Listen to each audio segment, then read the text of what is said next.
Hey guys, Super Nintendo here, and every 2 weeks I let you, the viewer, choose which game I should review next.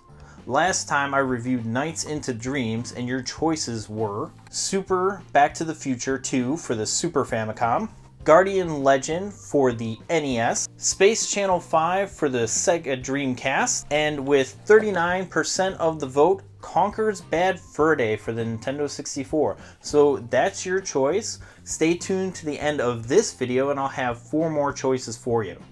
So on to Conker's Bad Fur Day for the Nintendo 64. I picked this game up loose a couple of years before Nintendo 64 games started jumping in price. I paid about $35 for the game, and it was weird because I had heard of Conker's Bad Fur Day, but since it was towards the end of Nintendo 64's life cycle, I was in college at the time, so I didn't really pick up that game until much later.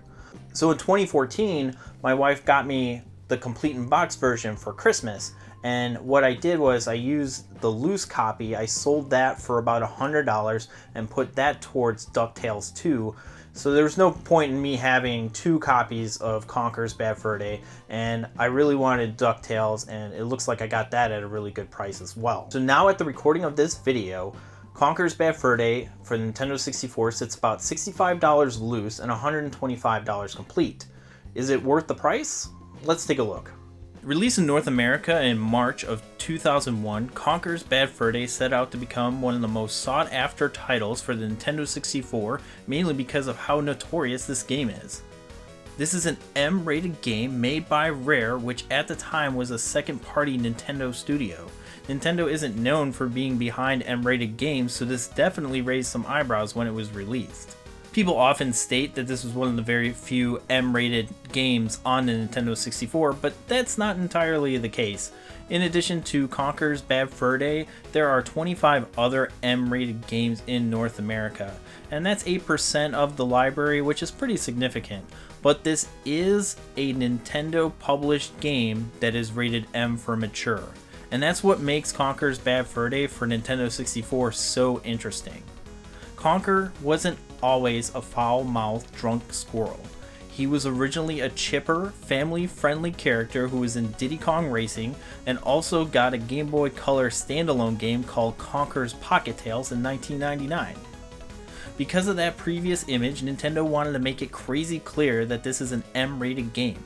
The box is black and has an advisory: this game is not for anyone under the age of 17 on 3 panels. It also says this is for mature audiences when you first boot up the game. Sales did suffer because Nintendo didn't want to go all in on advertising, and at the time Walmart didn't sell M-rated games. So about the story. Conker had an epic night out drinking with his friends and gets so drunk that he forgets how to get home. He wakes up in an unfamiliar place and must get home. Meanwhile, the Panther King spills his milk because of a wobbly table, and the only suitable leg replacement is a red squirrel. Yes, that is the story. The goal of the game is simple: to get home.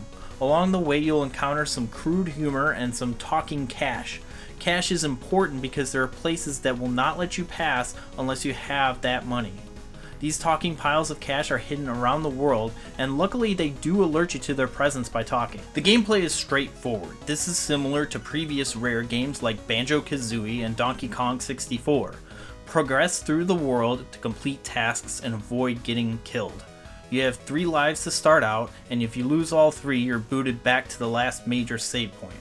Graphics in this game are above average for the Nintendo 64.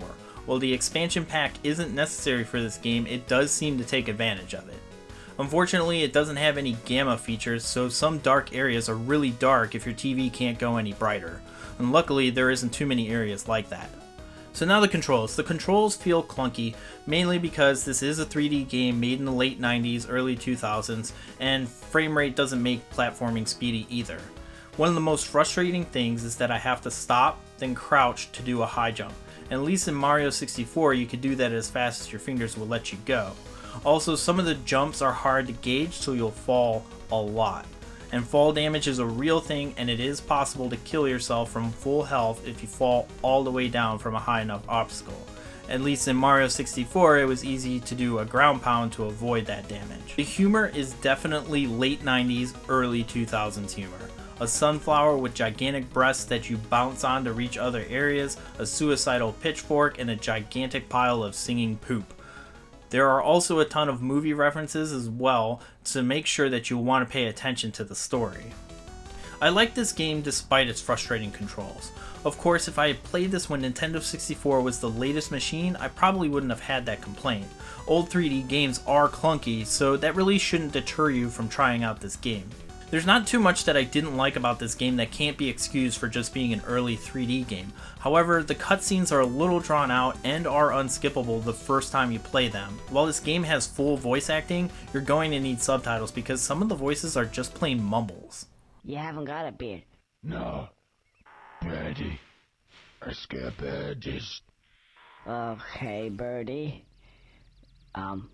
So despite that, Conker's Bad Fur Day for the Nintendo 64 definitely is a game that every Nintendo 64 collector should have in their library. So that's Conker's Bad Fur Day for the Nintendo 64. It's a game that has been getting a lot of hype. It's very sought after for the Nintendo 64. And it's actually a good game that's sought after. The only thing that you have to worry about is the fact that it's a fairly early 3D platforming game. The frame rate isn't up to snuff as, Xbox One X games and PC games, so it's definitely going to feel slow, but that shouldn't deter you from actually trying out this game. So would I recommend picking up Conker's Bad Fur Day for the Nintendo 64?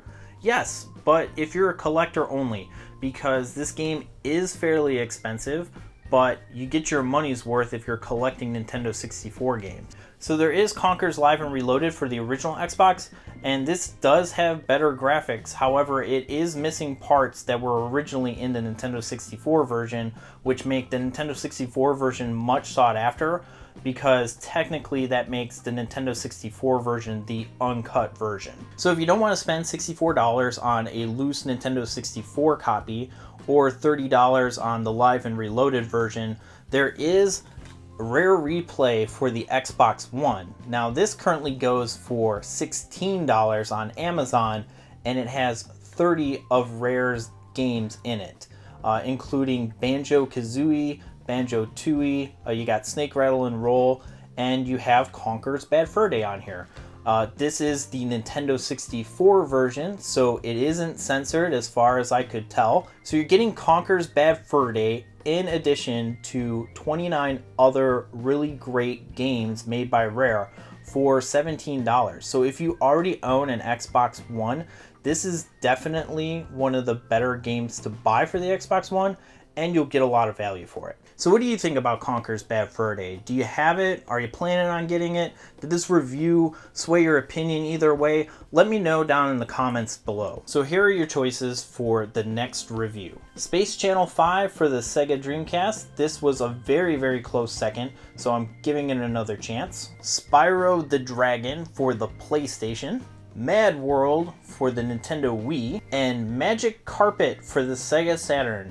So those are your choices for next time. I'll have the poll open on Twitter at Sniktendo for 2 days, and you can also leave a comment down below on which game I should review next. I'll count those two, and then in 2 weeks you'll have your choice of which game I should review next in a nice shiny review.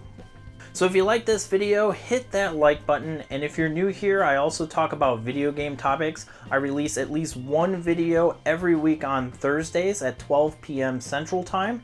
So you'll definitely want to subscribe so you'll never miss the video. Thank you so much for watching. I'm Super Nintendo, and I'll see you next time.